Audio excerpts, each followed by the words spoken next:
for the third day workshop on GST Indirect Taxes Committee organized by Indirect Tax Committee hosted by SIRC of ICI, where we have a speaker, N.K. Badrinath, young and energetic speaker, is joining live from Chennai.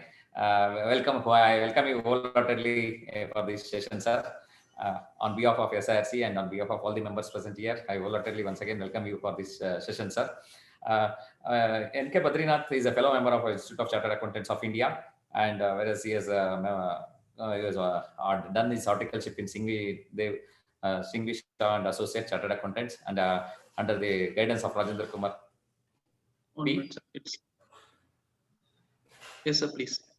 Yeah, and handling a various, having a work experience, wide experience in handling a various indirect tax matters, and he is also a co-opted member for Indirect Tax Committee of SRC of ICI during the year 16-17, and he was a member of Indirect Tax Study Group formed under the ICI during 2016 and 17, and he was a secretary of Association of Chartered Accountants Chennai during currently 2021, and he has also addressed in the various presented papers in the at Southern Institute of Chartered Accountants of India Association, Chartered Accountants Study Circle, SIRC of ICI, and Association of Chartered Accountants, and International Chamber of Commerce and Indirect Tax Professionals, and also CS Studies Circle and Hindustan Chamber of Commerce and Private Colleges Government of Organization. He is also a faculty of National Academy of Customs and Excise and Narcotic Drugs and its branches, engaged in training of Central Excise and Service Tax officials, and has also conducted many conferences and workshops for the benefit of the members, and has a great support for the ICI. And with this brief introduction, I wholeheartedly welcome you once again for this August gathering, and over to you, sir. Thank you, sir. Thank you very much. A very happy evening to all the participants who have joined for this refresher course. I welcome you all for this last session, which is on the assessment and demands under GST.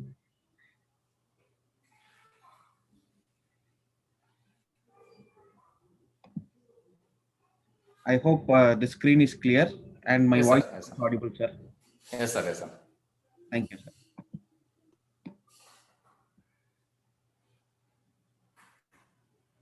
So the topic which we are going to see now is assessment and demands under GST. Friends, 3 years plus have gone by and we have been working on GST on various fronts, mainly concentrating on the compliance aspects, and still now it is not settled. Recent introduction of 2B is also creating another issue of claiming credits of the previous months, because the restrictions is imposed that you cannot claim more than 105% of the eligible credit. Now in compliance itself, the recent change is still continuing. We are going to discuss the topic which is going to be the most demandful topic from chartered accountants. Compliance, in few years it will fade away. As we have seen, a lot of automation has been already done by the GST network. Once you file your GST R1, your 3B is getting auto-populated, your 2B is getting ready, and the credits are also pulled from 2B to your GST R3B. The only job which is left is nothing but adjust the ITC and make the payment and submit for your GST R3B returns. So in this mode of automation, we may not have much to do with respect to compliance, but I am foreseeing that there will be a lot of litigations which are going to come up in GST. The litigations are getting covered basically in these two topics, which are assessment and demand. Let us straight away enter into the topic and see what best is provided in GST law, which can be useful for the SSCs, which can be used by the professionals in order to see that the judicial and the legal aspects of the GST law is maintained in order. Chapter 12 and chapter 15 deals with the topic of assessment and demand. Let us now start with the topic of assessment under chapter 12. Later on, we'll be touching upon the demands topic under chapter 15. What is that we are going to see under the assessments? There is a definition under section 211. 6 sections are there covering various type of assessments. 3 rules to govern the basic procedures. 18 forms under ASMT 1 to ASMT 18, giving the description of what needs to be done at each and every stage. Plus, additionally, two forms which are demand and recovery forms DRC01 and DRC07. DRC01 is towards intimation of the liability which is being proposed to be raised. DRC07 is the form where the confirmed liability is intimated through the online portal to the SSC. This is the whole coverage with respect to the topic of assessment. What do you mean by assessment? Section 211 has the definition of the term assessment. It means determination of tax liability under this act. That is one, and includes. So it turns into an inclusive definition. So it includes self-assessment, reassessment, provisional assessment, summary assessment, and best judgment assessment. So these are the various type of assessments that are being covered as per the definition under section 211. These are listed here. The term reassessment as such is found only in this definition. If you refer to the sections from 59 to 64, there is no place where a reassessment is referred, but that can be considered as scrutiny assessment. Scrutiny assessment, which is done by the department officers. In one particular stage, we can also consider the reassessment being done by the SSC. Let us see what are the stages in which the assessments happen and how does it happen. So broadly, it is divided into two categories, one by taxpayer, the other by tax authorities. Self-assessment will be done by the taxpayer. We are aware what is self-assessment. The other balance assessments are all done by the tax authorities, which is provisional, scrutiny, summary assessment, best judgment assessment. Best judgment is again divided into two, which is for the non-filers and the unregistered persons. The one we were discussing, reassessment, I have mentioned that for a particular part, we can also consider that the reassessment was also done by the taxpayer. How it is possible? Self-assessment, we are aware that the assessee is going to self-assess his liability and pay the taxes. Reassessment means where he has already filed the return, and if he has found some mistake, where he is going to reassess his liability, reassess his input tax credit, and make appropriate correction to the subsequent return, that can be considered as a reassessment of the return. Otherwise, reassessment will be always done by the tax authorities in the form of scrutiny of returns. First section is section 59, which talks about self-assessment. What are the requirements for self-assessment? The section reads like this. Every registered person shall self-assess the tax payable under this act and furnish a return for each tax period as specified under section 39. The language seems to be very, very simple. But if we go deep into the section, the lines, we will know what are the steps that needs to be taken by a taxpayer in order to self-assess the taxes which he is liable to pay. First, he has to determine whether he is liable to register. He needs to confirm that yes, he is liable to register and he has to take the registration. He needs to distribute his registration number to the vendors where he can get the input tax credit. He will be making a taxable supply where he needs to be aware on what should be the value at which he will be supplying the goods, what should be the rate of taxes that he will be applying on such supply, so that he is properly following the law which is given in the tariff. Later on, after completion of a particular tax period, he has to assess what is his total supply, what is his total liability, how much is the eligible input tax credit, how much is set off is permissible, and then determine his liability and pay the same. Now, when we refer to section 39 generally talks about furnishing of returns where GSTR 3B, 4, 5, 6, and 7, everything is given. So self-assessment includes filing of all these returns together. It does not include GSTR 1. GSTR 1 is a declaration of the invoices that you have raised. It does not cover your assessment of your liability because there is no place or there is no provision in the return for you to determine your liability without adjusting the ITC. Hence, GSTR 3B alone is covered under section 39. GSTR 1, even if it is not filed, it won't attract section 59 or the other assessment sections. Only if GSTR 3B is not filed, assessment sections will get attracted. Moving to second section, which is section 60, which talks about provisional assessment. Previously, prior to the GST regime, the provisional assessment existed in central excise and service tax. But in my limited experience, I have not seen even say one case which they are opting for the provisional assessment because of the various lacunas involved in opting for the provisional assessment. You will be able to appreciate why people do not opt for provisional assessment, why there are no takers for this provisional assessment once we complete this topic. Why a taxpayer has to go for provisional assessment when he can approach for the provisional assessment. So we have seen in the self-assessment category where the person is registered, he is having the value on which he is liable to pay tax, he is having the rate at which he is liable to pay the tax.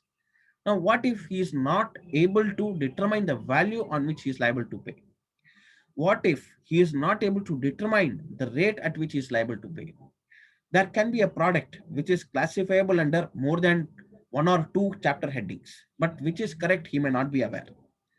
In these situations, the provisional assessment is a way which has been provided by the department.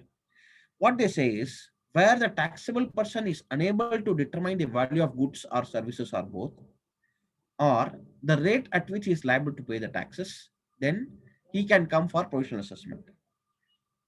How it has to be done?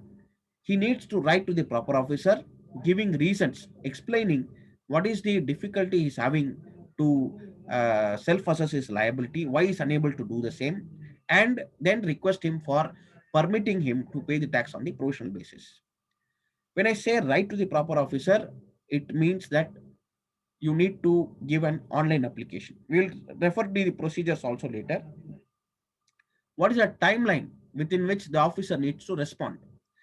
The proper officer shall pass an order within 90 days allowing payment of tax on the provisional basis, indicating the value and rate of tax.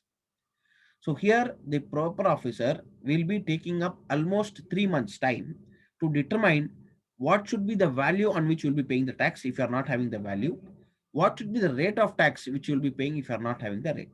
So 3 months is already gone. Does it get over only with getting an order? The answer is no.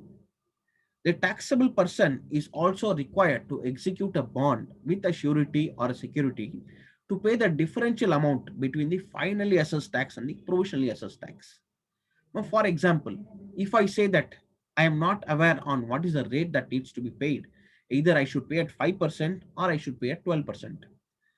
Now the department will say, no, no, no, it is not at 5 or 12, you need to pay at 18%. But provisionally, when they are giving, if they say that you continue to pay your liability at 5%, at the end of the final assessment, we'll see what is the rate that is getting decided. So assuming that the rate is decided at 12%, you were all along paying 5%. Now the rate has been finalized at 12%. For the balance 7%, you are required to pay the amount along with the interest. That's the reason why the department is demanding a security, demanding a surety. Normally, it is given in the form of a bank guarantee that whatever differential amount is there, approximately, it will be paid to the department. When will the final assessment happen? Within 6 months from the date of provisional assessment order. We have already seen the maximum time given to the department officer is 3 months in order to permit you to pay the taxes on the provisional basis. If the department officer feels that no, the rate is clear, the value is clear, you need to self-assess your liability, they may even reject your application within that 90 days also. But if they are permitting you to pay on the provisional basis, they will be passing order within 90 days, which is 3 months. Now, after passing the permission order to pay the tax on the provisional basis, they will take another 6 months time to give the final assessment order. This 6 months, if it is not sufficient, it can be further extended for another 6 months by joint commissioner or assistant commissioner. If even within this period, if it is not possible, they still have powers to approach the commissioner and get further extension, but it cannot exceed by maximum of 4 years. The applicability of interest here. Now, if you are accepting officer to pay the tax on the provisional basis, from that date onwards, the time when the final order is given, assuming it may take say 2 years also, And if it has happened that you are paying at 5% and the actual tax rate is 12%, which is finalized in the final assessment order, the balance 7% for the 2 years you need to pay out of your pocket because you would not have collected it along with the interest. This is the specific reason why nobody opt for the professional assessment. Instead, they approach the learned people, the experts, the field experts, and get a proper opinion, a legal opinion, second, third opinion. They finalize the transactions and proceed with the self-assessment model itself. The only benefit what we can get here is the waiver of penalty, because the information is already informed to the department by way of letter, by intimating that we are unable to self-assess our liability. That's the reason we are opting for the provisional assessment. This is the only benefit, that penalty will not be applicable. Other than this, in my humble opinion, this provisional assessment does not have any takers. There are some MNCs who, in order to be what I can say, law abiding, very muchly law abiding, they do opt for sometimes in the professional assessment, and they are happy to pay along with the interest. The main point what they wanted to drive home with the department is that they are following whatever is guided by the department, and then there is no issues for them to pay up the interest also. The procedures, how do you go about provisional assessment? Number one, you will be filing up an application by ASMT01 on the common portal, which will be visible on the department's portal, the officer's portal. And if any additional information is required from the department side, he will reply back in ASMT02. Upon receipt of such information, you need to again respond, giving the appropriate details which has been asked for by the proper officer in ASMT03. Upon receipt of the reply from your end, and after considering the value and the rate that needs to be finalized for the purpose of the provisional assessment, the officer will issue an order in GST ASMT04 allowing you to pay the tax on the provisional basis and specifying the amount of bond along with the security at 25% of the bond amount. Here, bank guarantee is being executed, and ASMT05 is the bond format which has been prescribed in the GST itself, which needs to be signed and given along with the security in the form of a bank guarantee. Later, notice in form GST ASMT06 will be given calling for information for finalizing the assessment. During this period, they will call for the records where what is the purchase rate of the raw material or the final product, what is the market rate, how it is called in the market, whether internationally whether these products are available, what is the tariff which has been prescribed there, what is the rate that is being applied, is there any alternative to the products, what is the nomenclature adopted in the market, how it is being used or pursued by the end users. All this information will be collected, the components of the manufacturing, the contents of the product, everything is getting collected in this situation in ASMT 06 when the notice is given.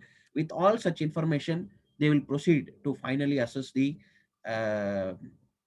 finally assess what should be the value at which the tax needs to be paid and the rate that is applicable. And they will pass the final assessment order in ASMT 07 along with amount payable or refundable. Now, when I mentioned that from 5%, if it is getting hiked to 12% in the final order, you need to pay the differential 7%. Now, assuming the rate was given at 12%, and if it is decided at 5%, whether you will get refund, in my humble opinion, refund is permissible, is what is prescribed in the law. But unfortunately, if there is a sale happening, if there is a supply happening, I would have already collected 12% from my customer and I have already remitted to the department.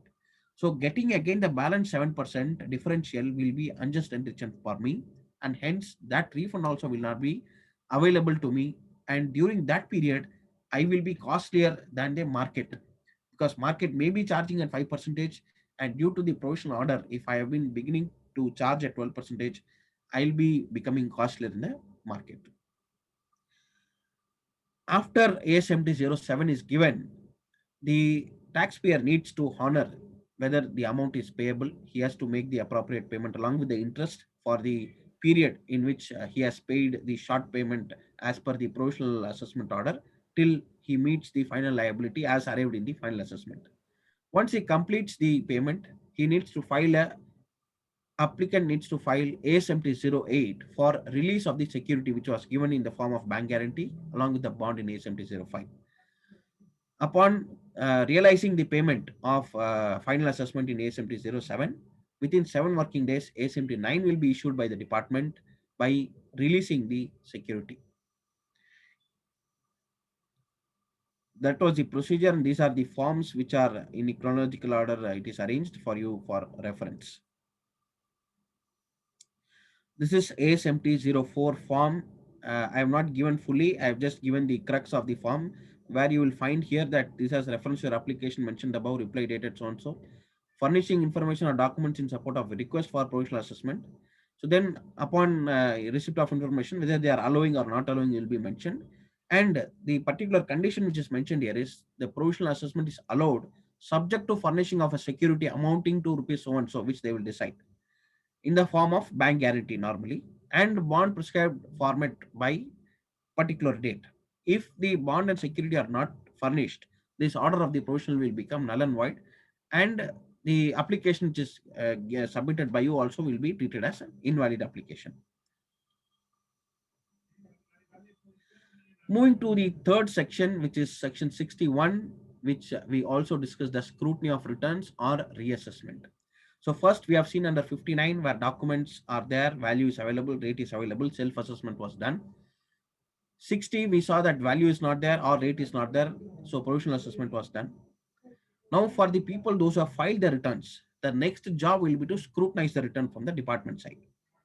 So the proper officer will scrutinize the return and the related particulars furnished by the registered person. You can underline this word, furnished by the registered person. Of late, I am 100% confident that many participants would have received assessment notices under section 61, that is ASMT 10 for many of your parties. There will be a comparison between the credits taken in 2A and 3B. There will be a comparison between GSTR 7 and the amounts declared in GSTR 1 or 3B. There will be a comparison between the values which are declared in the current regime and the values declared by the person who has deducted the TDS. So on various grounds, you would have got ASMT 10. But if you refer this section, it says proper officer will scrutinize the return and related particulars furnished by the registered person. That means this is one angle of looking into this particular section, where one of the school of thought like goes like this, that whatever scrutinization has to happen, it has to happen only with the related particulars furnished by the registered person. I am furnishing GSTR 1, I am furnishing GSTR 3B. With those information alone, the scrutiny of return should happen. It cannot link with GSTR 2A or 2B, which is not filed by the registered person. It should not be linked with GSTR 7, which is filed by the deductor, not by the taxpayer. So like that, whatever information is furnished by the SSC, only that should be considered for the purpose of scrutiny of returns. The other school of thought, what it is told is, I can say a department's view. The related particulars furnished by the registered person. See, I am as a department officer, I am verifying the particulars which are furnished by you. That means in the GSTR 3B or GSTR 1, whatever values you have filed, I am verifying that, and I am having an apprehension that something would have been missed out. On that grounds, I can definitely issue SMT 10. The information which is given, that is GSTR 2A or 2B reconciliation or GSTR 7, is additionally given to you to identify on what basis we are looking into. So these are the two school of thoughts prevailing, that should I consider this as a valid notice because the comparison is happening on the documents which are not filed by the SSC, or should I treat it as a valid notice because the information is taken from the return filed by me and it is compared with the information available with the department and the notice is issued. So on both the grounds, the points are valid with respect to their perspective. What from my humble submission is, if there is any communication from the department, you need to definitely respond. In this response, what you are giving, you can very well mention if you are particular that if it has to be the related particulars should be furnished by the SSC, only should be considered for the purpose of return and not any other particulars. You can definitely raise your objection in the letter itself at the end. You can mention that ASMT 10 needs to be issued or section 61 will be applicable only when the return and the related particulars furnished by the assessee are being verified. And since the verification is happening with the third party documents or some other documents which are not filed by the assessee, this assessment ASMT 10 should not be considered as a valid one. You can give without prejudice to your submissions which you are making above. Do not blankly or bluntly submit that I will not accept this assessment. Why I am saying this? If you are furnishing that, definitely if you are submitting the response properly, and you also get a option to raise your objection without prejudice to my submissions made above. I also like to mention these things that ASMT 10 may not be treated as a valid assessment because it is comparing the details furnished by the assessee plus the other details which are not furnished by the assessee. By giving these objections, you get a chance to retain your right to object. If you are not objecting at the initial response, you will not get the right of objection at the higher levels also, if at all it travels to the higher authorities. So responding blankly to the letter just by giving information will amount to acceptance of your acceptance of ASMT 10, and it will not give rise of any right at the later point in time for you to contest. So if you are willing to contest, you can also write your objections at the end of the letter, but little softly. As long as you are clear with your returns, you are clear with your details, there is no need to worry. But for the sake of preserving your right, you can also mention this. What is the procedure followed under section 61? Sorry. So ASMT 10 will be given. The discrepancies have been noticed in the return, so you are requested to clarify. We have seen that ASMT 10 used to come on the emails, ASMT 10 used to come through letters, ASMT 10 used to come on the portals. So as of now, we cannot emphasize that department needs to follow the procedure, though it has been prescribed. But what I would suggest is, in the manner in which you have received, the same manner you can opt for the response. If you have received the ASMT 10 on the email, you can also respond for the response. You can give the response of ASMT 11 again on the email. As long as it is not appearing on the portal, you will not be able to follow the forms. ASMT 10, it should come. ASMT 11, you should respond. ASMT 12 should be given on the portal. Otherwise, what happens here in the email is they'll just send a letter in ASMT 10. We need to respond, and after which there is no response from the department. So please take printout of the letter which has come on the email, preserve it. Please send your response. Again, take printout of that mail copy itself and preserve it in your file for your records. Tomorrow, everything should be safe, but unfortunately, we cannot depend on the IT too much. We need to preserve the records. Tomorrow, if some mail crashes, tomorrow, if you're not able to take a backup, it will be very difficult for us to prove that we responded. So wherever you are taking or responding to the department, please take printout of that and preserve it in the respective and appropriate files of the SSC or your own file. So once ASMT 10 comes, you need to provide an explanation in ASMT 11. If the explanation appears to be satisfactory, you will be given ASMT 12. The registered person shall be informed in form ASMT 12 that no action needs to be taken, everything is proper. If satisfactory explanation has not been given within 30 days for such period or as extended by him, so here it gives a leeway to see that we can also opt for an extension if you are unable to submit our response within 30 days. So here, in order to get an extension, it is mandatory that you file a written request to seek for an extension. If you are not filing an extension, it is not automatic, and after completion of 30 days, they can take any action. So wherever you are seeking an extension, please do ensure that you are giving that extension request in writing. So if your explanation is not satisfactory, or if it is not furnished within 30 days or such further period as extended by him, or after intimating the discrepancies, if you are not taking corrective actions by accepting a mistake, then the department has two options. Number one, they will proceed to refer the file to departmental audit or special audit or for inspection or search under section 65, 66, and 67, or directly proceed to issue a show cause notice and demand the taxes and recover the amount under 73 and 74. So the department can opt for any options which are available with them. This is with respect to section 61, which is on scrutiny of returns. This is A7010 form, which has been prescribed. This is how it looks. So this is to inform you that during scrutiny of return for the tax period referred to above, the following discrepancies have been noticed. You are hereby directed to explain the reasons for the aforesaid discrepancies by within so and so date. If it is not received, see the lines here. It will be presumed that you have nothing to say in this matter and proceedings in accordance with the law may be initiated against you without making any further reference to you in this regard. So you have to be very, very careful. You should not leave any document unattended, unanswered whenever it is from the department. You can see here that they will not intimate you also. Okay, they will not give any further information. They will straight away proceed for uh, initiating recovery action by issuing a notice or by referring to the audit, search or seizure also. This is A7012, where A7011 is submitted with the explanation. A7012 will be like this. This has with reference to your reply dated so and so in response to the notice issued by reference number so and so. Your reply has been found to be satisfactory and no further action is required to be taken in this manner. So this is in a way where we are able to clarify to the department that your understanding was wrong and whatever we have explained, you are able to understand now and there is no issue left out.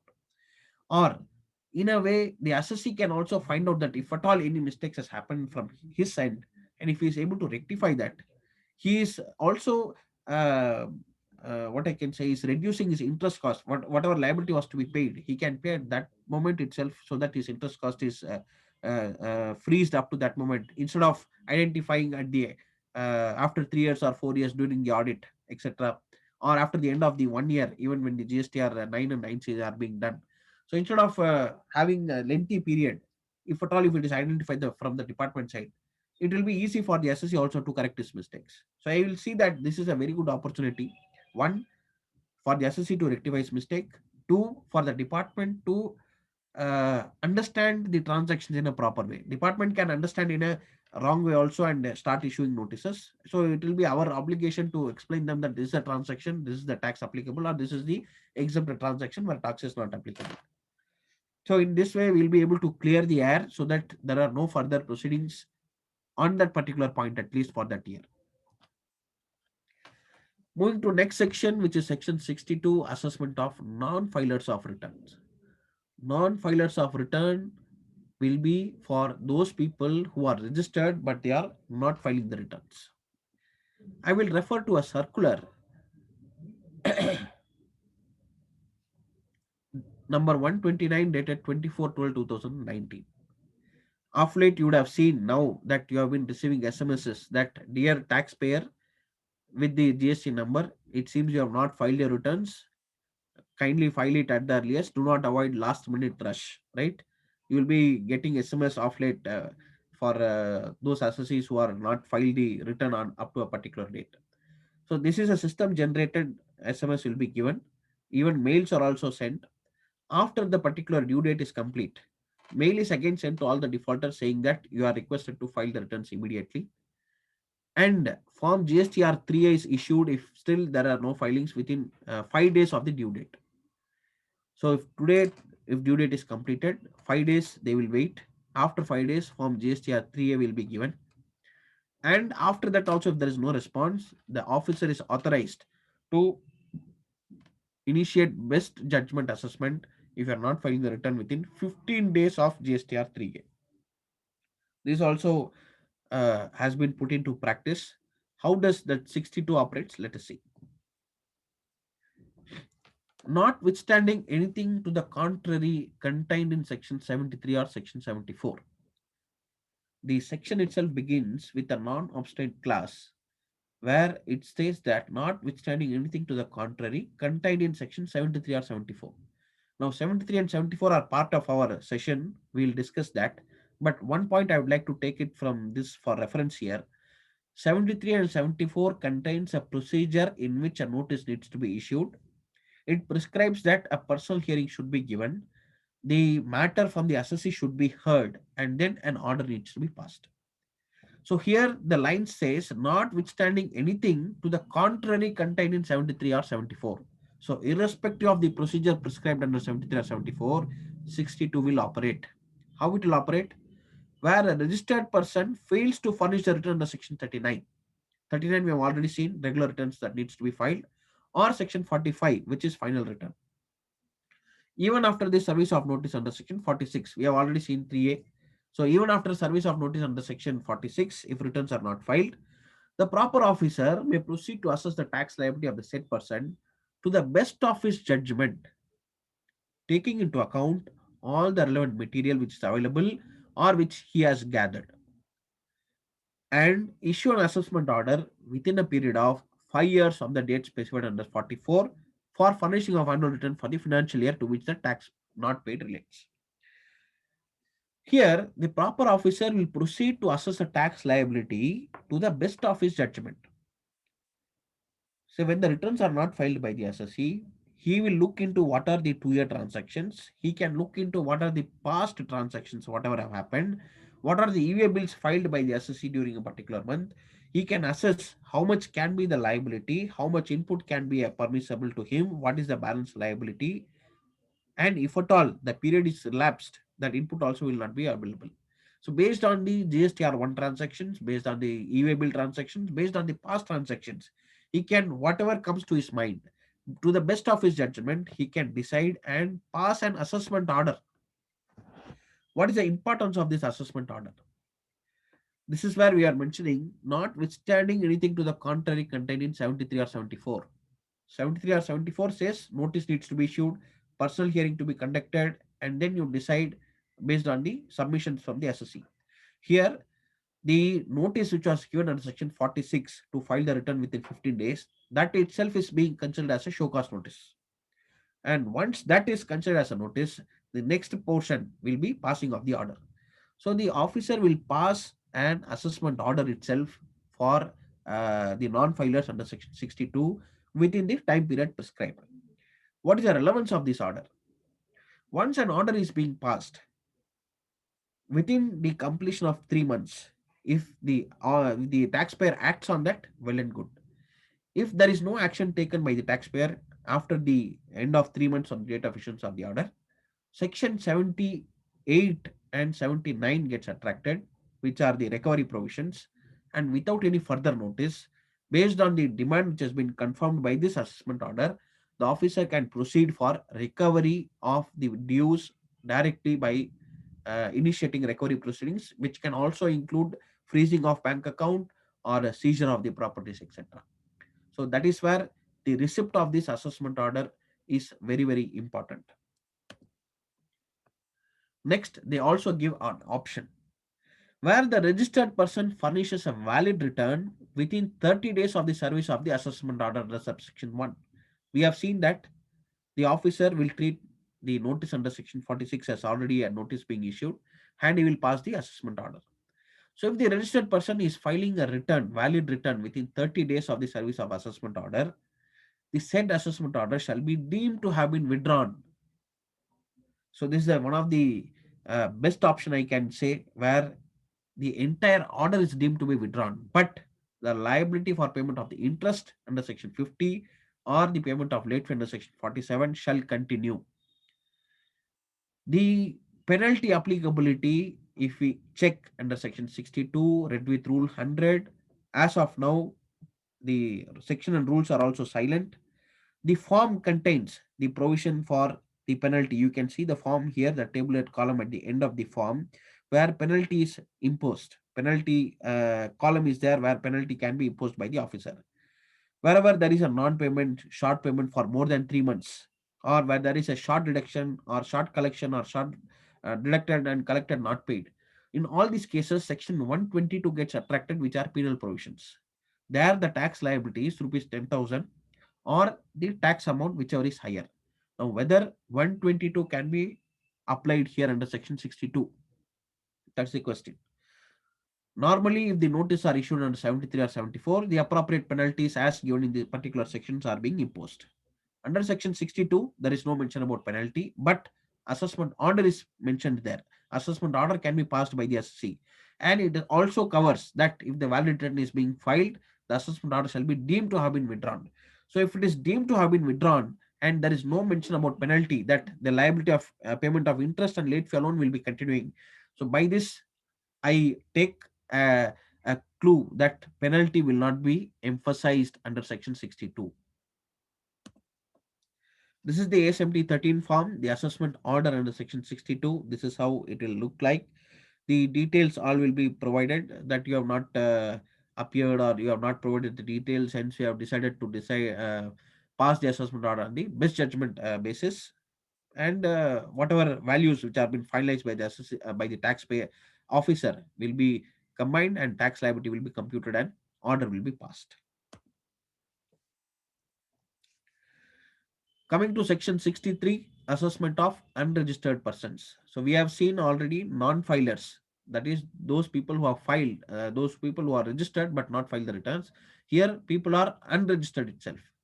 So where a taxable person fails to obtain a registration, even though is liable to do so, that is he may be falling under compulsory registration, he may would have crossed the threshold exemption limit of 20 lakhs or 40 lakhs as the case may be, but he has not taken the registration, or whose registration has been cancelled under section 29(2).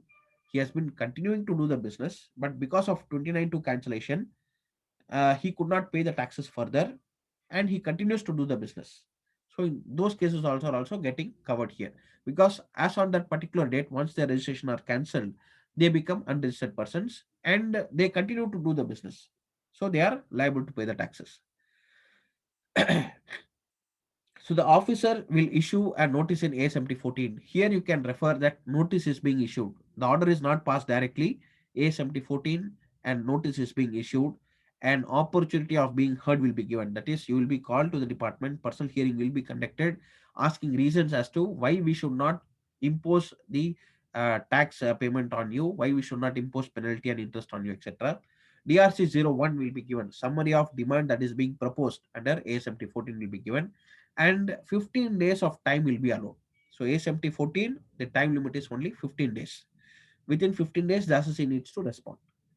The proper officer may proceed to assess the tax liability to the best of his judgment for the relevant periods and issue an assessment order in GST ASMT 15 and summary order in DRC 07. Once the assessee is able to give response, later the proper officer will decide based on his best judgment assessment what should be the liability, how much is the penalty to be imposed, and what is the interest needs to be calculated, and he will issue an assessment order within that is A70 15 and summary thereof in DRC 07 within a period of 5 years from the date specified under 44 for furnishing of annual return. This is the form A70 14. Show cause notice under section 63, it's what is mentioned, or based on 29, based on cancellation, whatever is the ground that will be mentioned, then a show cause notice will be given as to why a tax liability along with interest should not be created against you. This is how A70 14 will look like. Moving to the last assessment, which is summary assessment, which is section 64 read with rule 100. Summary assessment means what? What are the prerequisites to do the summary assessment? We have seen various categories of people: self-assessment, provisional assessment, scrutiny of returns, registered, not filed, unregistered, not filed. Here, where it will be applicable, summary assessment, where it will apply. There should be an evidence showing the tax liability of a person. They should obtain the previous permission of AC or JC, assistant or joint commissioner. There should be a sufficient grounds to believe that any delay in taking an action from the department side may adversely affect the interest of revenue. Like somebody is going to run away, somebody is going to sell his property to some other concern or some other person, then they will not be able to recover the money. So if any such grounds are available, then summary assessment can be invoked by the proper officer. So in this case, an assessment order will be issued in GST A70 16. Here, direct order is issued. There is no notice being considered here. Directly assessment order 16 will be issued, and summary thereof in DRC 07 also will be issued. Again, an opportunity is given within 30 days of issuance of the order. If the taxable person uh, appears and makes an application for withdrawal of the above order, if he is able to give sufficient reasons and grounds, then also if AC or JC feel that such order is erroneous, pass an order of withdrawal in GST ASMT 18. 16 will be assessment order. 17, the person has to make an application. 18, JC or AC may withdraw the order, or if they feel that order is correct, they may reject the application of ASMT 17 by passing the order of ASMT 18 itself. Later, they will follow the procedure as per 73 or 74 if they are feeling that the ASMT 16 is erroneous. If the order is confirmed, there is no requirement to go for 73 or 74. If the order is erroneous and if it is withdrawn, then they will opt for section 73 or 74. We have been looking for proper officer in various sections. So who are those proper officers? Proper officer is a person in relation to any function to be performed under this act means the commissioner or the officer of the central tax, uh, excuse me, okay, the commissioner or the officer of the central tax who is assigned that function by the commissioner in the board. So commissioner normally authorizes the AC, JC, DC, superintendent, etc. So any proper officer of the central tax will be regarded as person, but the responsibilities have been distributed. With respect to section 60 regarding provisional assessment, who can take the appropriate actions? It is deputy or assistant commissioner of central tax. The jurisdiction are being designated. Only those people can take appropriate actions. With respect to section 61 and 62, superintendent of central tax can take appropriate actions. And coming to 63 and 64, again, it goes back to deputy or assistant commissioner of central tax.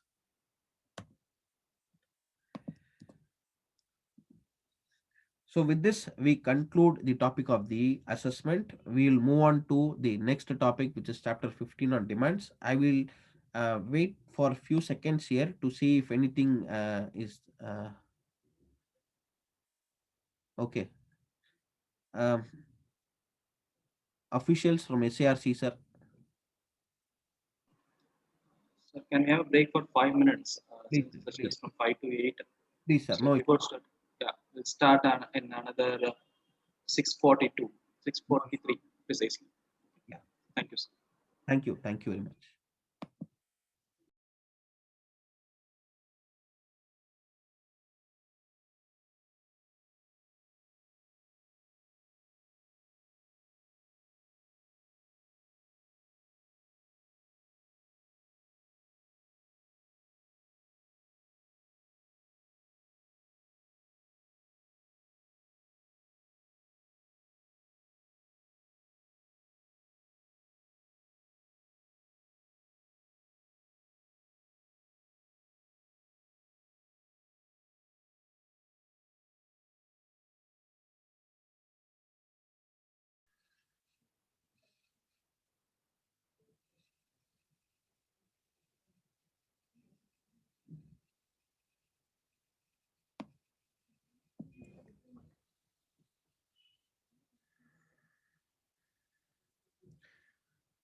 Sir, welcome back, sir, after the break.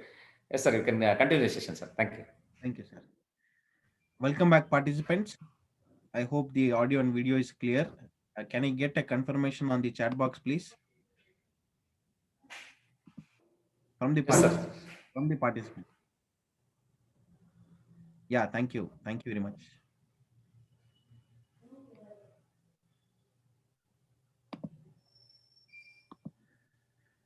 Thank you. So we are entering into the second topic of this session, which is demands, which is covered in chapter 15 of CGST Act 2017. This chapter covers majorly 5 sections, right from 73, 74, 75, 76, and 77. 77 is small section. I am not covering that because it is nothing but interchanged payments. That is, if you are paying CGST and SGST instead of IGST, or paying IGST instead of CGST and SGST, what needs to be done is what explained here in 77. Nevertheless, we'll be covering 73, 74, 75, and 76 together. What is the relevance of this chapter 15? The demand and recovery is the name of this chapter, where demand covers these major sections. What is the relevance of this? For any tax legislation, in order to enforce the right of collection of the liability from the taxpayer, a law needs to have the provisions. Such provisions are what are given in section 73 to 76. So it gives the right for the tax officer to issue a notice and call for the reasons why the person has not paid the taxes, or why there is a delay in payment of taxes, or why he is treating something as exempted where it is taxable, and various other procedures that needs to be followed.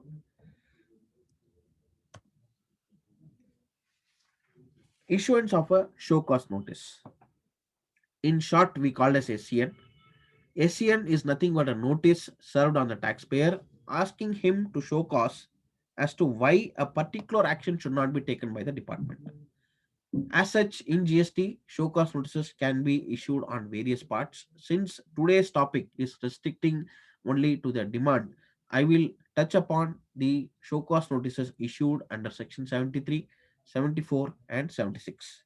So it is a notice, it is an opportunity, it is a that is putting you to a notice before confirming. That is, in any case, before finalizing that a particular person is a culprit, you need to give him an opportunity to defend his case. That's precisely is what is given under the show cause notice. So notice is issued under section 73, 74, and 76 as we have discussed. The difference between issuance of these three notice, what are they? Under 73, there should not be any information relating to fraud, willful misstatement, or suppression. Then 73 can be adopted. If there is an involvement of fraud, willful misstatement or suppression, 74 will be adopted. Now, assuming there is a audit going on, there is a liability which needs to be paid by the proper officer, what will be the section that will be adopted by department? Can I get response on the chat box? What will be the response that will be adopted by the proper officer if there is any liability identified during the course of the audit? Whether he will go for 73 or he will go for 74.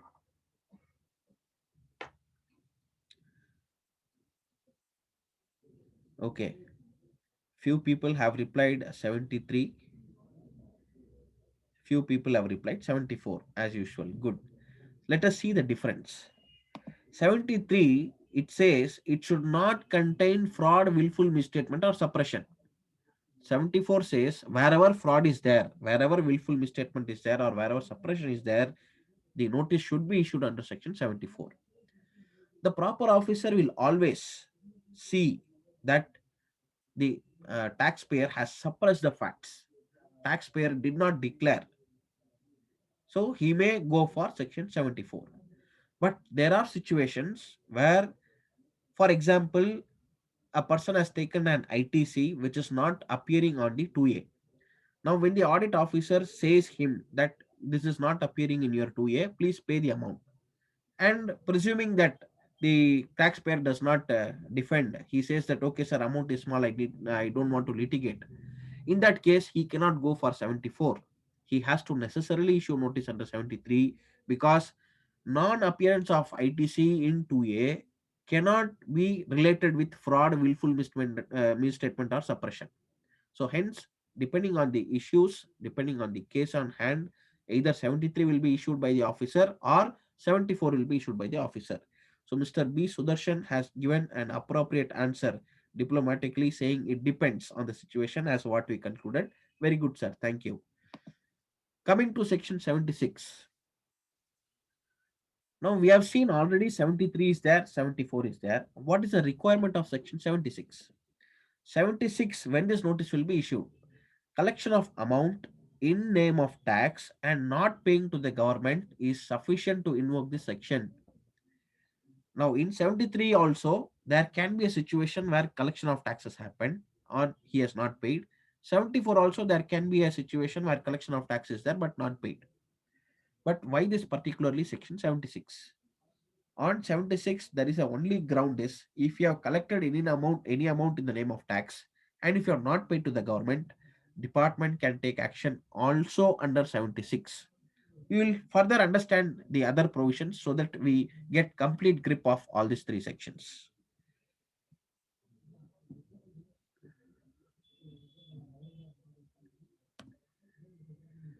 Time limit for issuance of the show cause notice. Section 73. Show cause notice shall be issued within 2 years and 9 months from the due date of filing of annual return, even for those taxpayers for whom filing of annual return is made optional. Still, the due date of filing of annual return will be considered. For example, we have just concluded a due date on 31st December. Whether you are liable to file your annual return, whether you are optional, whether you are not recommended, this is the cutoff date from which the timeline will be considered. With respect to section 74, the timeline is 4 years and 6 months from the due date of filing of annual return. When you come to 76, there is no time limit for issuance of show cause notice under 76. This gives a small fear in the taxpayer's mind that if the department is not going to issue notice under 73 or 74 within the period prescribed, they can very well jump into section 76 and issue a show cause notice because there is no time limit prescribed for issuance of the show cause notice here. Let's see further provisions. Time limit for passing of the orders, that also has been specifically given. Previously in Central Excise and Service Tax, you are aware that there was no time limit given for the passing of the orders, though the specific time limit was given for issuance of the show cause notice, which was previously earlier days it was 1 year for regular cases. For fraud cases it was always 5 years. For regular cases it was 1 year. It was increased to 18 months. It was increased to 30 months also. So 2.5 years they took time to issue show cause notice. And there was no limit for passing of the orders. There are still notices which are pending for which replies have been filed, adjudications have happened, but orders are not passed. Here in GST, thankfully, the time limit for passing of orders also are been specified here. So when the notice is issued under section 73, the time limit to pass the order is within 3 years from the due date of filing of annual return. When it comes to 74, it is 5 years from the due date of filing of annual return. And when it comes to 76, it is within 1 year from the date of issuance of the show cause notice. So this is the time limit within which they need to pass the orders. What will happen if they are not passing the orders? We will look into in subsequent slides. Now, in order to understand better, I am giving these examples with dates. Assuming for the financial year 17-18, the due date completed by 7th February 2020. Date of passing of the order, which is given in section 7310, where they say that within 3 years from the due date of furnishing of annual return for which a financial year to which the tax relates to. So that means 7th February 2020 is the due date for 17-18. They have to pass an order on or before 6th February 2023. 3 years timeline, section 73. For passing of the order, they should have a show cause notice. When that can be issued? That can be issued at least 3 months prior to the time limit specified in subsection 10, which is for issuance of the order. So issuance of the order is 6th February 2023. 3 months prior, at least up to 6th November 2022, they should be issuing the show cause notice. This material will be available. You can go through it again in order to have a clear understanding. I am also giving the subsequent years dates also. So for 18-19, we just concluded 31st December, the due date of filing of annual return. They can issue notice up to 30th September 2023 for 18-19. They can pass the order up to 31st December 2023 for 18-19. So in a way, we can see that the extension is not beneficial for the SSE also. The more extension of annual return happens, the more time the department also gets in order to issue the show cause notices. This is with respect to section 74. 7th February 2020 is again the due date of filing of annual return for 17-18. Passing of the orders, you have seen it is 5 years from the due date. So 6th February 2025 will be the due date. They need to issue a show cause notice at least 6 months before passing of the orders. So up to 5th August, they have to issue the show cause notice. Dates are available. You can always verify it later point in time. Statement in lieu of a show cause notice. I'm sure everybody is aware of seeing a document called statement of demand under earlier regime, central excise or service tax as the case may be. What used to happen there is a full-fledged show cause notice was not given. Earlier, a show cause notice will be already given for a particular period, say for example, say 14-15. Next year, if they want to give a show cause notice, they will not again type out the entire activity, entire contents of the show cause notice. They will refer 14-15, so and so notice. This is the issue. This is the demand. All the provisions which are invoked in the particular notice is applicable here. This is for the subsequent period for 15-16. This is the amount and all the issues are same. So if everything is matching, only the period is different, only the amount is different, then definitely they can go for issuing a statement of demand instead of giving a full-fledged show cause notice. When you are getting a statement of demand, there will be no reference to the detailed provisions as you find in show cause notice. There we cannot go and allege that provisions have not been invoked, penal provisions have not been called for here. That we cannot go and argue because it has reference to a show cause notice which has already been issued. Now what continues is a statement in lieu of a show cause notice. When the reference is drawn from the particular show cause notice, all the provisions which are invoked in a particular show cause notice will be applicable for a statement also. It is just that the matter is being comprised into maximum of 2 pages instead of giving lengthy document for the purpose of a show cause notice. 73 permits that, 74 permits that, 76 does not have the provision for issuing statement in lieu of SCN. Only a show cause notice is being prescribed. There is no statement of demand with respect to section 76. Option for zero penalty. When notice is given, we would always find at the end of the notice or the operative part of the notice or the order that I hereby impose penalty under section so and so, which is equal to 100% of the tax liability. Always. There is no place where we don't see this. But GST has an option of zero penalty. What is this zero penalty? When this will be applicable? 74, 76, there is no question of zero penalty. It is not applicable at all. It is applicable only under 73. Why? We have already seen that it should not contain fraud, willful misstatement, or suppression of facts. Only on these grounds, notice will be issued under 73. And there is also another clause available under 73, based on which zero penalty can be made applicable. We will discuss that. So option for zero penalty is available when the disputed amount is other than self-assessed tax or any amount collected as tax. Now, assuming you have declared your liability in GSTR 1, you have not filed your 3B. Notice will be issued under 73 or 74. Options on your chat box, please. You have filed your GSTR 1. You have not filed your GSTR 3B. Notice will be issued under 73 or 74.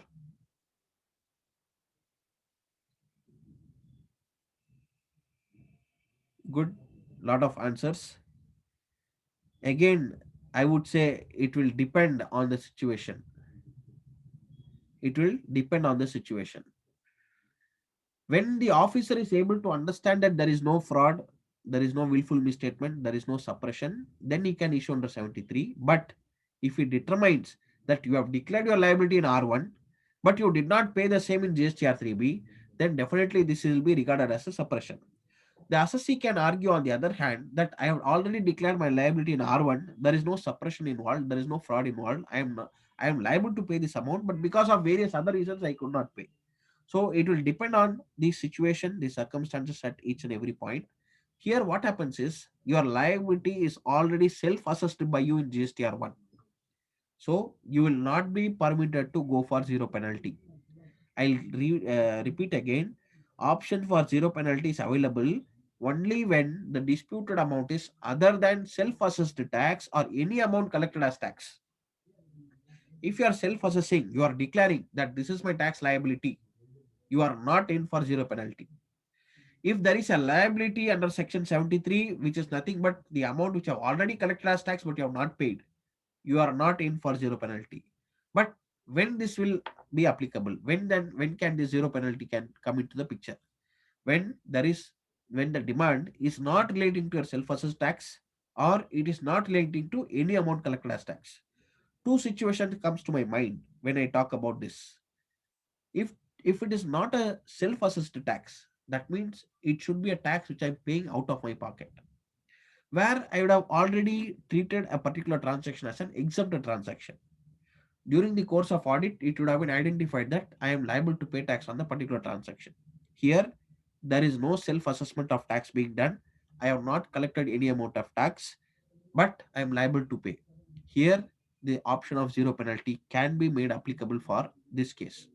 Second, ITC has been taken by me. It is not appearing in 2A. I am liable to pay the amount as informed by the officer. I also go ahead and pay the amount, not to litigate. It's not that I'm accepting that this is a mistake, but I'm saying that I don't want to litigate and I want to pay and close this amount, because cost of litigation will be more than this amount. In that case, it is not self-assessed tax, or it is not an amount which is collected as tax. So in this case, again, option for zero penalty can be opted for by the assessee. So these are the two cases which has come to a mind where zero penalty can be made applicable. It is not applicable where it is a self-assessed tax. It is not applicable where it is any amount collected as tax. Okay, we'll proceed further.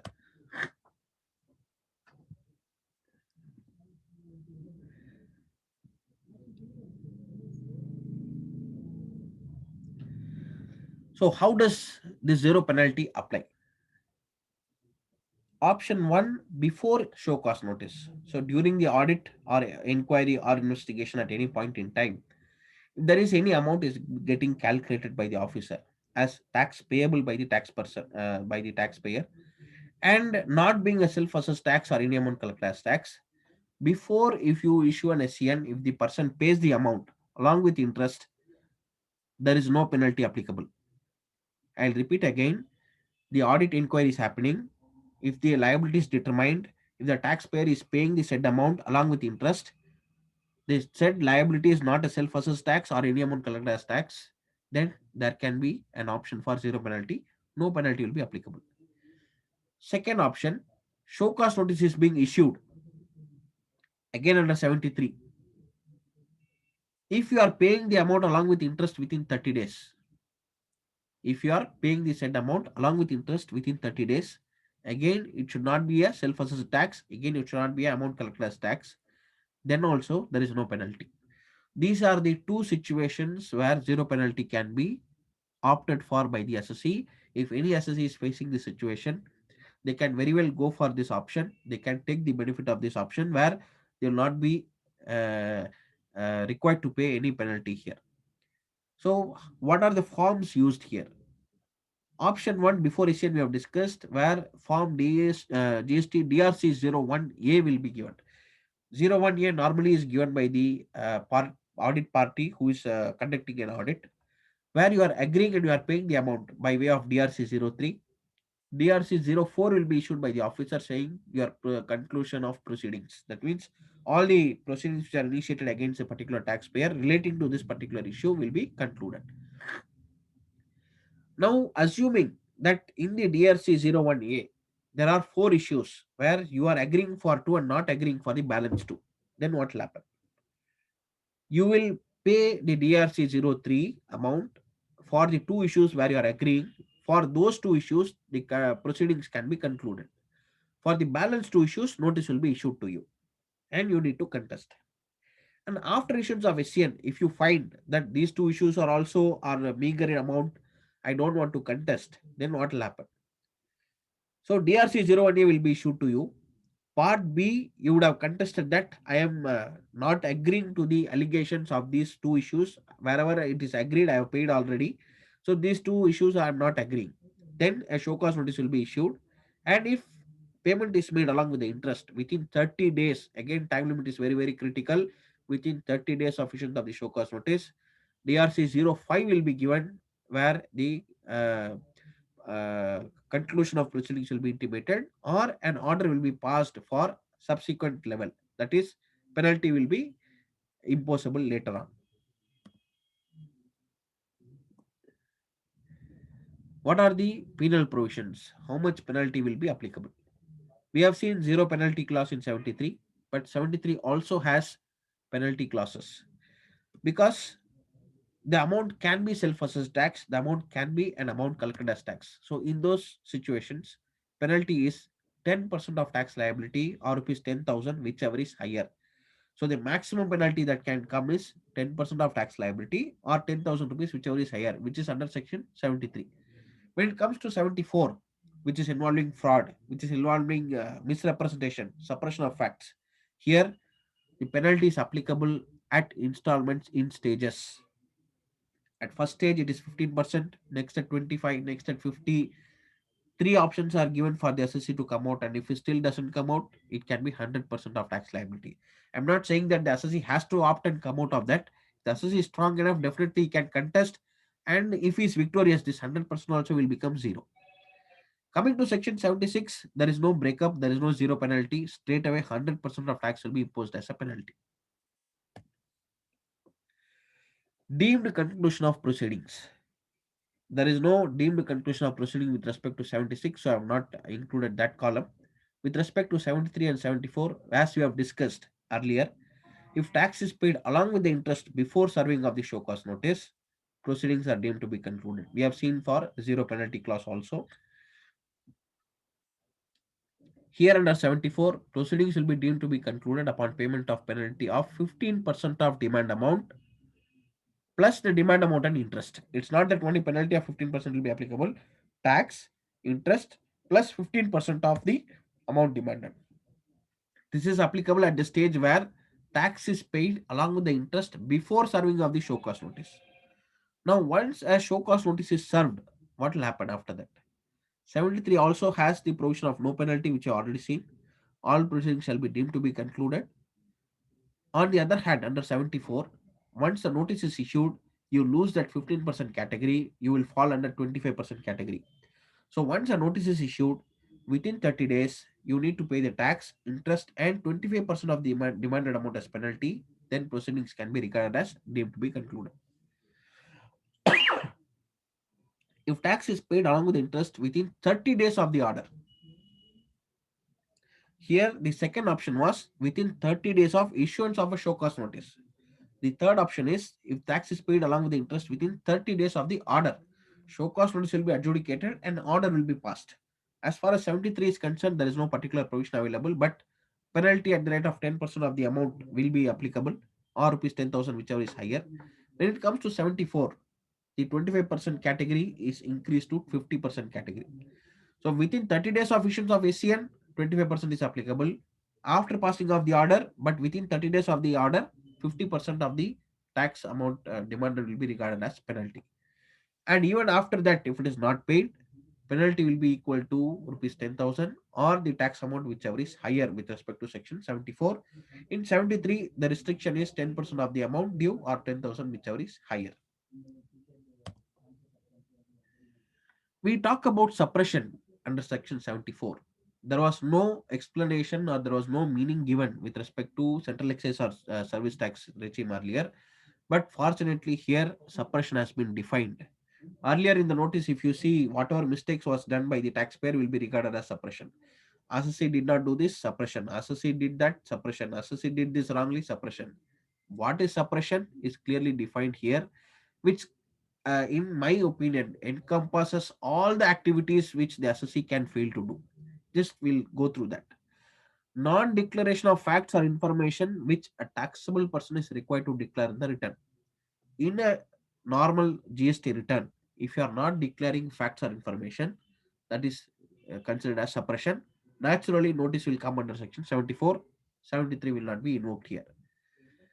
Not only return, statement, report, or any other document furnished under this act or the rules made thereunder. So if you are submitting any statement, if you are giving any report for the purpose of audit, inquiry, investigation, etc., or any other document which you are furnishing under this act, wherever there is a non-declaration of fact or information, it will be regarded as suppression. Failure to furnish any information are being asked for in writing by the proper officer. Proper officer will ask any information in writing. It becomes our duty, as per this explanation, it is our duty to give the proper information to the officer. If you are not giving, it will be regarded as suppression. Notice to come under 74. That is why I always urge to all the participants that whenever there is a letter from the department, please do respond. It can be also in the aspect of seeking an extension of time. For example, if you have received a letter to give a reconciliation for 17, 18, 18, 19, etc., do not keep quiet. Please respond at least 3 4 days before the particular cutoff time. Say that these are the reasons within which I will not be able to summarize the contents which needs to be submitted by you. To the extent possible, whatever is ready can be submitted. We'll require further extension of time, say 15 days, 20 days, or 1 month, as the case may be, for submission of the balance details. Once you submit that, the officer also will be of a confidence that yes, there is a response coming from the SSC side. We can give some more time. If there is no response, they will send another letter, reminder 2, reminder 3. Later on, the cases will be referred to the DGGI, who will directly issue summons. So let us not get into that much end of the shore. So to the extent possible, wherever you are getting letter from the department, please do respond. Even by asking time also, it will be considered as a response. You can start giving details in a slowly manner, but do not keep complacent, and do not uh, wait for the department to issue a reminder letter. Moving to section 75, there are certain guidelines which are being prescribed to be followed commonly for the taxpayer as well as the tax officer. We have seen that notice needs to be issued within a particular time, order needs to be issued within a particular time. But what if the assessee goes to the court and obtains a stay? In that regard, 75.1 comes to the rescue of the department. They say that if any stay has been obtained in such manner, the timeline prescribed can be extended to the extent of stay period. For example, if today notice has to be issued and there is a stay period that you should not issue, and that stay period gets long of say 1.5 years, department also will get that 1.5 years because they were particularly prevented because of that stay not to issue the show cause notice or not to pass an order. So whatever the stay period will be there, that will be excluded from the count of the period within which they need to accomplish their issuance of a show cause notice or order, as the case may be, as prescribed. 75.2 talks about auto conversion of 74.1 to 73.1. We have seen what is 74.1.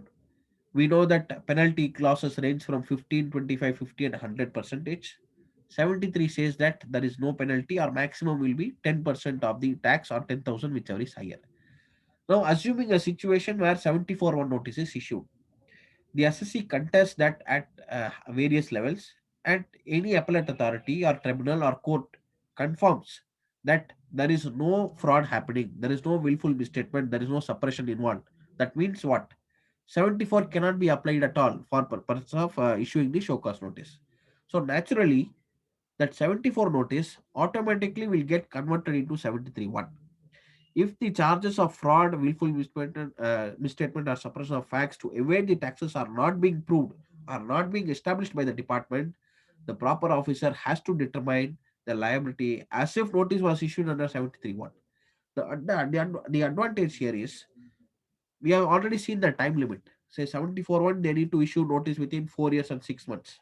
Assuming the notice is issued within 4 years and 6 months. 73.1 says you have to issue notice within 2 years and 9 months. So if it is automatically get converted into 73.1, the notice also should be issued within 2 years and 9 months. Since the notice is issued beyond the period not fitting into 73.1, that notice also will be regarded as an invalid notice. This is an advantageous position what we have here. Time to pass order on remanded matter. Any order is required to be issued in pursuance of the direction of the appellate authority or appellate tribunal or a court. Such order shall be issued within 2 years from the date of communication of the said direction. 2 years is a very, very huge time. I don't know why 2 years have been allotted for this particular activity. And if you refer section 107, which talks about the powers of the appellate authority, it says that appellate authority does not have powers to remand the matter back to the adjudicating authority or the original authority. But here, 75.3 says, in pursuance of a direction of the appellate authority, if any such order needs to be issued, within 2 years from the date of communication of the said direction, the order needs to be passed. What is the difference here? Assume there is a appeal which is being filed for the claim of refund. And if the appellate authority decides the matter in favor of the SSC and directs the original authority to pass the refund order, pass the refund claim, this is not a remand. This is a direction given by the appellate authority to the lower authority to sanction the refunds.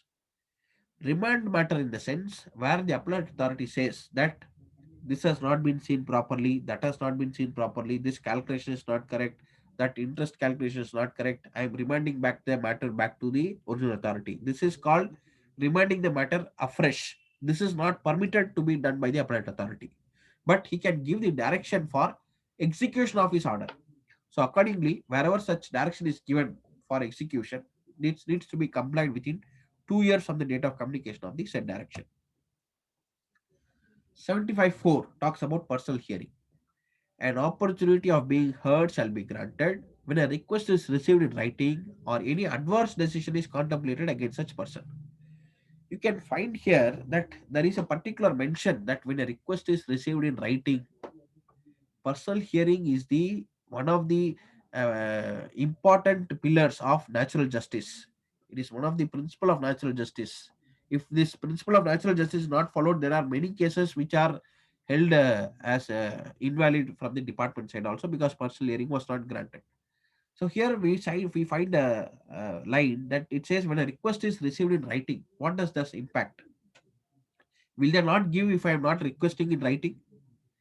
Please make a habit whenever you are submitting any response to the department, please write, we may be heard in person or through our authorized representative. I'll repeat again, we may be heard in person or through our authorized representative. This has to be a normal template type structure whenever you are submitting a response to the department. Do not lose your opportunity of presenting your case. But here the impact is different. Assuming you are applying for a refund claim and the officer finds that the entire amount is eligible for you, there is no requirement for granting a personal hearing. If you have not requested, he will directly is going to sanction. If you have requested that I need to be heard in person, then he has to call for conduct a personal hearing and then pass an order. Or whenever there is an adverse decision is contemplated, so assuming that he is going to reject the refund, definitely he needs to give a personal hearing. Wherever there is a positive impact, positive order being passed for the SSC, even if the request is not there, he can very well move ahead and pass the order in favor of the SSC. But wherever is requested in writing, he needs to honor that. He needs to call the SSC and then give a personal hearing. And even if it is not written and they are going to pass an order against, it becomes a duty of them to call for a personal hearing. So do not miss the opportunity. You write that we may be heard in person or through our authorized representative. Adjournments. If sufficient cause is shown by the person chargeable with tax, officer shall grant time to the said person and adjourn the hearing for the reasons to be recorded in writing. Maximum 3 adjournments only can be given. In one of the situation, in one of the hearings at the tribunal, one of the representative appeared before the judge and told that senior is unwell, he is not able to appear for the case. The judge did not accept the plea made by the representative. He told, even if senior is not there, you are there. Please prepare the case. I am passing over. Prepare and come. Why I am saying this is, it is not that every time when we go and ask adjournment, they will accept. We need to give in advance. We need to give with sufficient reasons. Of course, medical reasons cannot be given immediately. But for example, if you are out of station, you will not be present for the hearing on a particular date. You can give reason with the valid evidences. Example, in our case, in one of the situation, that was a third hearing, we could not appear due to personal reasons. Say marriage function was there, we attached a marriage invitation and said that this is very important for us to partake in the functions of the relative, hence will not be able to appear, kindly request you to grant adjournment one more time. So the officer was believing definitely that this is a genuine request which has come from the SSO, so we'll grant one more opportunity. So in this regard, I submit that whenever you are claiming an adjournment, please do it at least 2 days or 3 days before the date of the hearing. Do not go at the end moment. Sometimes the officer will not entertain at all. Of course, as per their duty, they will give 3 hearings, but do not be complacent. We need to be at the forefront whenever the option of responding to the department comes into the picture. 75.6 says the proper officer in this order shall set out all the details before passing the order. That is, he needs to be uh, clear cut. He has to give his findings. He has to consider all the details and submissions made by the SSC and the basis on which he is going to pass the order. Everything needs to be discussed and then only the order needs to be passed. 75.7 order cannot travel beyond show cause notice. This is a very good provision which has been brought in here specifically. Of course, there are a lot of judgments supporting this view. The amount of tax, interest, and penalty demanded in the order shall not be in excess of the amount specified in the notice.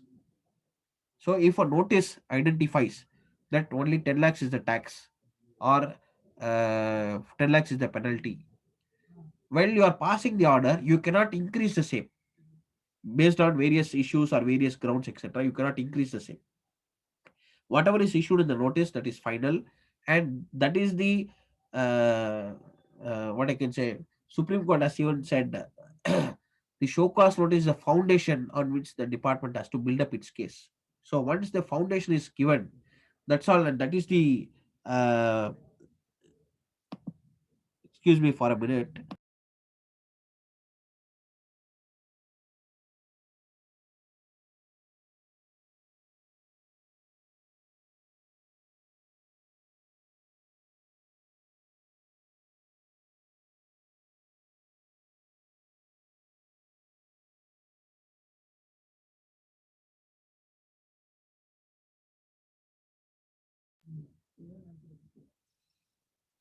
Sorry for the inconvenience. So the amount of tax, interest, and penalty cannot exceed what is specified in the notice. So whatever is specified in the notice, within the 4 corners of the notice alone, the department can argue, contest, or emphasize their demand. And no demand shall be confirmed on the grounds other than the grounds specified in the notice. So once the grounds are listed in the notice, the officer should not travel beyond. They cannot bring a new ground and confirm the demand amount again when they are passing the orders. So whatever grounds are given, that are full and final as far as the particular notice is concerned.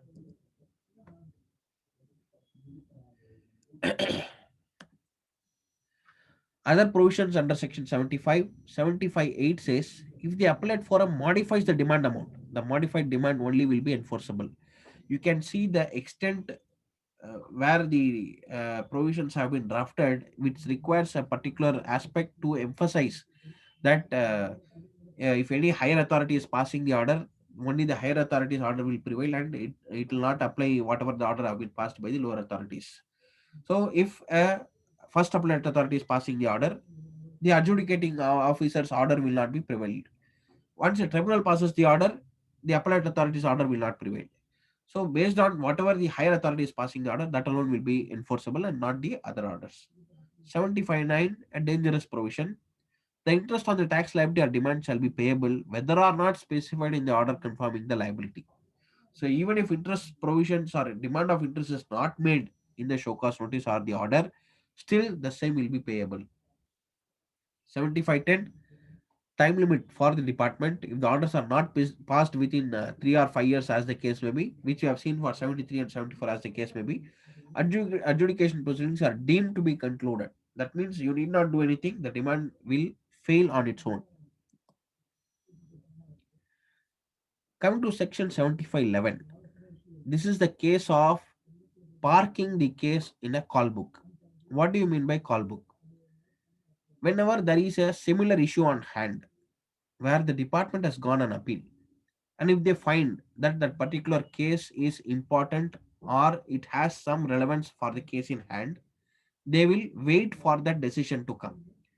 Till such time, the case will be parked in the call book. It should not so happen that once adjudication is completed, they are bound to pass orders. So instead of completing the hearing, they will park the case into the call book and they will wait for the orders to be released and the crux of the order will be applied and an order will be passed. So this same concept has been made applicable in the GST also. This will again benefit by the department where the period of 3 years and 5 years are being prescribed for passing the order. But everything has to be with reasons and with written details on what is the case in hand, what are the cases where the department has filed the appeal for which they are awaiting the decision from the higher authorities. Everything should be clearly coming out in the order. Then only these 5 years or 3 years can be extended. Otherwise, they have to strictly follow the time period of passing the order within 3 years or 5 years. So wherever the appeals are being decided by the particular authorities as stated in column 1, the department will file an appeal with the higher authorities listed in column 2. Naturally, those authorities will be giving the final order as given in column number 3. So as and when the final order comes, the crux of the matter will be applied and the decision will be given. That decision which will be given can be exceeding the period of 3 years or 5 years as the case may be, as the powers are given in section 75(11). 75(12) straight recovery. Thankfully, this provision has been put to rest as of now, but we don't know when it will be woken up again. During the budget, there was an announcement that around 46,000 crores of interest amount was pending, and all the officers were directed to recover the same. The officers straight away jumped to section 75(12), and what that section had said, notwithstanding anything contained in 73 or 74, we have already seen the non-obstinate class earlier in the assessment chapter. So without giving any show cause notice, without getting any personal hearing, without passing an order, where any amount of self-assessed tax in accordance with the return furnished under section 39 remains unpaid. You have filed the return, but it remains unpaid, either wholly or partly, or any amount of interest payable on such tax remain unpaid. This was the point which the department officers took up. Or any amount of interest payable on such tax remains unpaid, the same shall be recovered under the provisions of section 79. 79 directly initiates the recovery provisions by sending letters to debtors, bankers to freeze the account and send the money directly to the department. Thankfully, the Karnataka High Court and Jharkhand High Court came to the rescue, which again, the orders were followed by the various other high courts. LC Infra project case is famous here, where the courts held that 75(12) is ultra virus. You need to issue a show cause notice. You need to conduct a personal hearing before initiating any recovery actions. So that is how that was put to rest. So now any demand which will be raised will come only through the 73-74 route. Once penalty is imposed under 73 or 74, no penalty under this act shall be applicable for the same act. Because already for the non-payment of tax, you are already covered under 73 or 74. You will not be penalized again under some other section for the same activity again. What's next? Now that we have seen what is 73, what is 74, what is 76. Before we enter into this what's next topic, let me also give some more points on section 76.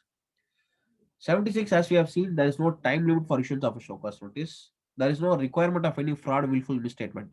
The only point that you have collected the amount in the name of tax is sufficient for issuing a show cause notice. In 76, if you find there is one provision where it says the person who has borne the incidence of tax can apply for refund with the jurisdictional commissioner. I'll repeat again. The person who has borne the incidence of tax can apply for refund with the jurisdictional commissioner. That only line is a savior where I can say that 76 is for the particular cases where the tax was not required to be collected but collected by the taxpayer. 76 should be applicable only where the tax was not to be collected but was collected by the taxpayer and not remitted to the department. That is where 76 should come into the picture. But if you read the lines of 76 at the beginning itself, whether or not such tax is payable or not. So even where he has collected a proper tax which is collectible and he did not pay, and if 73 and 74 time limit has lapsed, the department can very well take the route of 76 and issue a show cause notice. That's where I'm afraid that it requires an amendment that 76 should apply only to the transactions where tax was not to be collected but was collected and not paid by the assessee. So that is with respect to section 76. Now that we have understood the basic provisions of show cause notice and orders, what we need to do practically. Number one, date of receipt of notice is very, very important and critical, as I have already informed. the time limit of 30 days, 15 days within which you need to comply will matter. If you are not able to track what is the date of receipt of the notice, you will not be able to plan for the next course of action. There is a time limit also specified in order to respond for the SCN. That is, within 30 days from the date of the issuance of a show cause notice, you are required to respond. Again, you need to have the time limit. You need to plan how you are going to respond. If you are not able to respond within the particular 30 days, are you able to see a possibility of an extension? Can you go and seek an extension? Then accordingly, you have to apply a letter in writing, giving the grounds based on which you are seeking an extension. Next is reading of a show cause notice. Normally, litigation practice happens very smoothly after office hours. That is my humble opinion. You need to read a show cause notice line by line, very carefully, seeing what are the allegations made in the show cause notice, what are the points which have been taken up, which because we have already seen that whatever grounds are given in the notice, that alone can be based as a platform for the department to contend. They cannot go on any other ground which has not been specified in the notice. So, what are the grounds? What are the allegations made? What are the provisions referred? What are the mistakes that have been identified? Analyze the SCN with the client. Sit and discuss with him that are these things are definitely our allegations are true. What are the mistakes done from his side? Whether any tax liable to be paid? Whether some issues can be closed by payment? What are the issues which he wants to contest? What are the grounds on which the contest can be made? Is there any interpretation issue? Is there any classification issue? That discussion should give the entire show cause notice breakup for you to get ready for preparing a draft response. Collect all details and documents from the SSC, and you need to draft a very good response where you need to cover the following points. What are the issues which are being captured in the show cause notice? What are the references of provisions of law has been invoked in the show cause notice? And what are the provisions where you are banking upon in order to contest your issue? Whether there is an interpretation issue, how that can be brought out in the show cause notice reply? Is there any classification issue? What is the difference between the classification done by the SSC and done by the department? If there are any calculation issues, then you need to give the calculation tables. You need to give respective annexures where if you are giving some product details, you need to give annexure for that. If you are giving classification dispute details, you need to give the tariff details as classified by the department, tariff details as classified by the SSC. Documentation, how do you need to prepare a set of reply so that it appears professionally prepared document in order to submit as a response to the officer. That document should speak even till Supreme Court. There is a particular mention in the appeal provisions that if you are not taken a particular ground in the adjudication stage, you will not be permitted to take that particular ground at the higher authority, and that is higher appellate stage. It will be at the discretion of the officer to accept the new ground. So wherever you are having an alternative ground also, please mention that also in the show cause notice that you don't miss out to initiate that ground. Who knows, that ground can be beneficial for you at higher level. So whatever alternative grounds are there, that also can be given with respect to show cause notice reply. Of course, at the end, you need to submit it online as well as physical mode. As of now, it is happening both. Please note this URL where you can log in, not log in actually, you can visit this login, sorry, this URL. You will find the procedures which are given on how to submit your reply online with respect to a particular issue, whether it can be of assessment or it can be replying for the show cause notice in DRC 06. All the methods have been prescribed on how to do it online, which will be helpful for you. Of course, the document which are being prepared physically also needs to be submitted to the officer, and do take an authorization to appear from the client on a say stamp paper or the letterhead as accepted by the respective commissionerates and the respective jurisdictions, so that once you go and appear, you can submit the power of attorney and appear for the same. As of now, virtual hearings are happening. Virtual hearings, you need to give the power of attorney and your ID card. The person who is going to appear, you need to submit it online, that is through the email. The appeal documents will be already there. The appeal office will give you the link for appearing online. You need to appear and explain your case along with the annexures details. Also, you should have sent it in advance through the email itself, which you can refer during the personal hearing. Your submissions will be noted, and you will be given a record of PH through email, which you need to verify that your submissions are correct. You need to sign and send it back.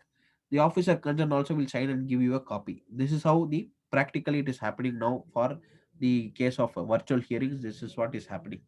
Later on, the orders will come, and the next procedure will be of filing of an appeal. As of now, we are completing this topic of demand also here. I hope this session was useful. Any question and answers I can take up now.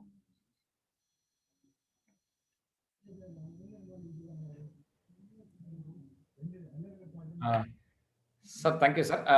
Selva, Sir. I'm here, sir. just can we take a question and answers, what and all which we have received? Yes, sir. I'll take it up, sir. I'll take it. Yes, sir. You can see some questions in chat and also in Q&A. You can see after 6 o'clock, sir. Yes, sir. Yeah. One question is from Mr. P. Murli Krishna Prasad, sir. Whether appeal can be made for issuing notice under 74 instead of 73 instead of 74 after expiry of time limit under 73. Yes, sir. Definitely it can be made. And as I was mentioning, once the authority concludes that notice cannot be held valid under 74, it naturally goes to 73. And once it naturally goes to 73, at the adjudication level itself, we can say that this is invalid notice because time limit is not followed. Once it exceeds the time limit, the notice under 73 also becomes invalid. Definitely, we can go for appeal on that count also. In case assessee didn't, next question from Mr. Zakir Hussain. In case assessee didn't collect tax, but those are taxable supply, during audit the difference found and assessee willing to pay tax plus interest, would this case apply for zero penalty? Yes, sir. This will definitely apply for zero penalty if he pays the tax and interest before conclusion or before issuance of a show cause notice. Even after issuance within 30 days, if he pays also, zero penalty provisions can be made applicable. Again, Mr. P. Murli Krishna Prasad, sir. Whether notice can be issued under 74 for tax paid in DRC 03 voluntarily. Sir, as long as you are paying voluntarily, there is no question of suppression involved. So, in my humble opinion, where you have paid it voluntarily, 74 notice may not be applicable.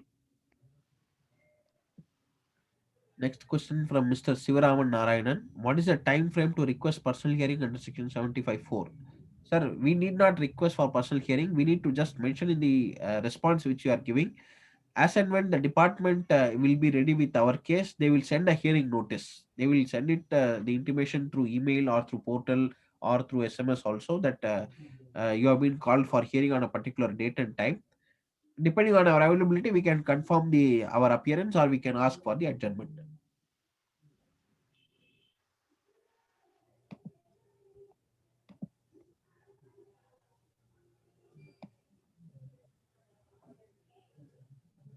Up to 7:22, the queries were there and I have solved it. Yes, sir. And in chat box, you have question around 7.6.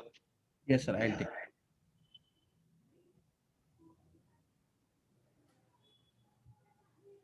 Can I read it also? Yes, sir. Please. Can we remit the tax demanded under protest and still can apply for zero penalty? This is around 7 o'clock. I'm not sure. Is it with regard to the question? Yeah. No, I'll take up.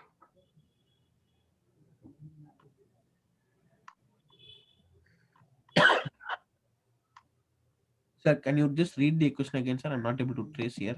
Yes. I'll just read it out again. 1 minute. Yes, sir. It says, can we remit the tax demanded under protest and still can apply for zero penalty? Okay. So as I was mentioning, zero penalty is applicable where it is not a self-assessed tax. It is not any amount collected as tax. If these two conditions are met, then you can go for zero penalty, number one. Number two, you can remit the tax demanded. Anyway, the taxes will be payable, right? So you cannot pay it under protest and then demand for zero penalty. Tax has to be paid along with the interest within a particular timeline. Only when the zero penalty provisions can be applicable. Wherever you are contesting the tax demand itself, then the zero penalty provisions will not be made applicable. That will get converted into an adjudication order where the protest initiated by you will be vacated. You need to go and appeal again to contest for the demand as well as penalty again. Those are the questions, sir. And Pampana, over to you for the vote of thanks. Sir. Yeah. Thank you, sir. Thank you, sir, for your elaborate knowledge on that assessment and demand, covering each and every aspects of the assessment and demand.